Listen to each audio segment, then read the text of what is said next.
Chapter 3. I started in on Winn Dixie right away, trying to clean him up. First, I gave him a bath. I used the garden hose and some baby shampoo. He stood still for it, but I could tell he didn't like it. He looked insulted, and the whole time, he didn't show me his teeth or wag his tail. After he was all washed and dried, I brushed him good. I used my own hairbrush and worked real hard at his knots and patches of fur stuck together. He didn't mind being brushed. He wiggled his back like it felt pretty good. The whole time I was working on him, I was talking to him, and he listened. I told him how we were like. See, you don't have any family, and neither do I. I got the preacher, of course, but I don't have a mama.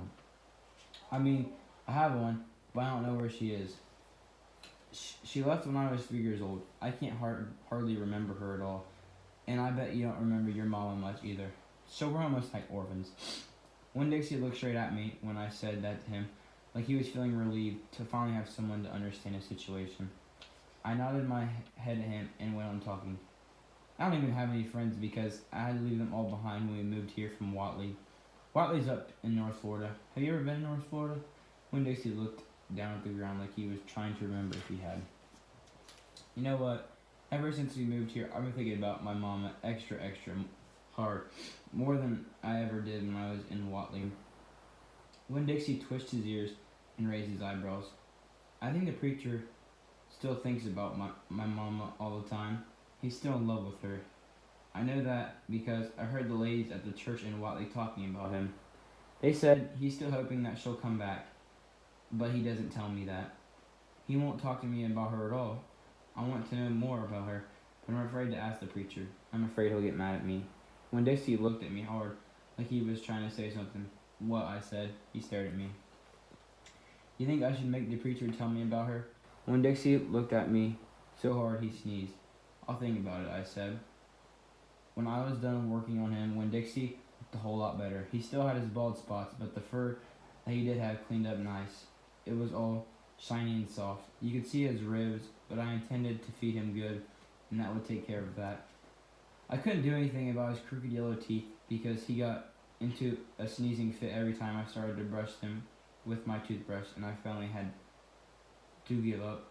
But for the most part, he looked a whole lot better, and so I took him into the trailer and showed him to the preacher. Daddy, I said. He said he was working on a sermon and kind of muttering to himself. Daddy, I wanted to show you the new Winn Dixie. The preacher put down his pencil and rubbed his nose, and finally he looked up. Well, he said, smiling real big at Winn Dixie. Well now, don't you look handsome? Winn Dixie smiled back at the preacher.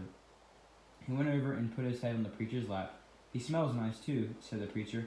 He rubbed Winn Dixie's head and looked into his eyes. Daddy, I said, real quick before I lost all my nerve, I've been talking to Winn Dixie. Is that right?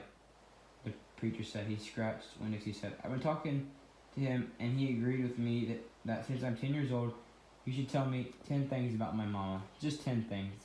That's all. The preacher stopped rubbing Winn Dixie's head and held real still. I could see him thinking about pulling his head back into the shell.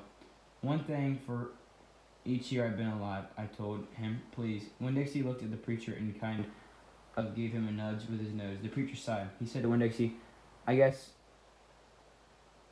should have guessed you were going to be trouble. Then he looked at me. Come on, Opal, he said. Sit down and I will tell you 10 things about your mama.